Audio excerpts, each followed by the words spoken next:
So these creatures engage in dominance disputes, and I think dominance is the right way to think about it because lobsters aren't very empathic and they're not very social, and so it really is the toughest lobster that wins.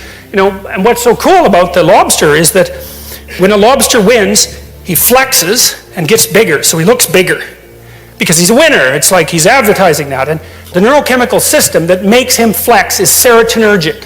And you think, well, who cares? What the hell does that mean? Well, I'll tell you what it means. It's the same chemical that's affected by antidepressants in human beings. And so, like, if you're depressed, you're a defeated lobster. Like, you're like this. I'm small. I'm not, things are dangerous. I don't want to fight. You give someone an antidepressant, it's like up they stretch, and then they're ready to, like, take on the world again.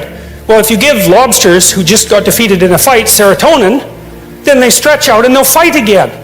And that's, like, we separated from those creatures on the evolutionary timescale somewhere between 350 and 600 million years ago, and the damn neurochemistry is the same. And so that's another indication of just how important hierarchies of authority are. I mean, they've been conserved since the time of lobsters, right? There weren't trees around when lobsters first manifested themselves on the planet. And so what that means is these hierarchies that I've been talking about, those things are older than trees. And so one of the truisms for what constitutes real from a Darwinian perspective is that which has been around the longest period of time, right? Because it's had the longest period of time to exert selection pressure. Well, we know we evolved and lived in trees, something on the order of 60 million years ago. We're talking 10 times as far back as that for the hierarchy.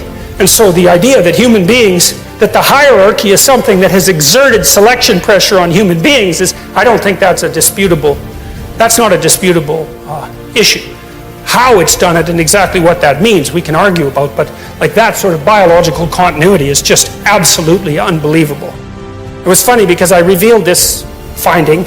I didn't discover this, I read about it, but I talked to my graduate students about it. I used to take them out for breakfast, and they were a very contentious, snappy bunch. And they were always trying to one-up each other, and they were quite witty. And for like 6 months, until it got very annoying, every time one of them one-upped the other, they'd stretch themselves out and like snap their hands like. So that was very funny. It was really very funny. So you see this in lobsters, and so that's pretty amazing. And one of the other things that's really cool about lobsters is that, let's say you've been like top lobster for a long time, but you're getting kind of old, and some young lobster just whales the hell out of you, and so you're all depressed. But the thing is, your brain is dominant. But you don't have much of a brain because you're a lobster. And so now what are you going to do? Because you just lost. And the answer is, well, your brain will dissolve.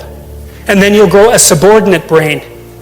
Yeah, and so that's worth thinking about too, right? Here for a couple of reasons. First of all, if any of you have ever been seriously defeated in life, you know what that's like. It's like it's a death, a descent, a dissolution, and if you're lucky, a regrowth, and maybe not as the same person. That's what happens to people with post-traumatic stress disorder, right? Their brains undergo permanent neurological transformation, and they then inhabit a world that's much more dangerous than the world that they inhabited to begin with. But we also know, too, if you have post-traumatic stress disorder or depression, that your hippocampus shrinks, right? It dies and shrinks, and you can sometimes get it to grow back. Your hippocampus shrinks and your amygdala grows. And the amygdala increases emotional sensitivity, and the hippocampus inhibits emotional sensitivity. And so if you've been badly defeated, the hippocampus shrinks and the amygdala grows. Now, if you recover, the hippocampus will regrow, and antidepressants actually seem to help that, but the damn amygdala never shrinks again.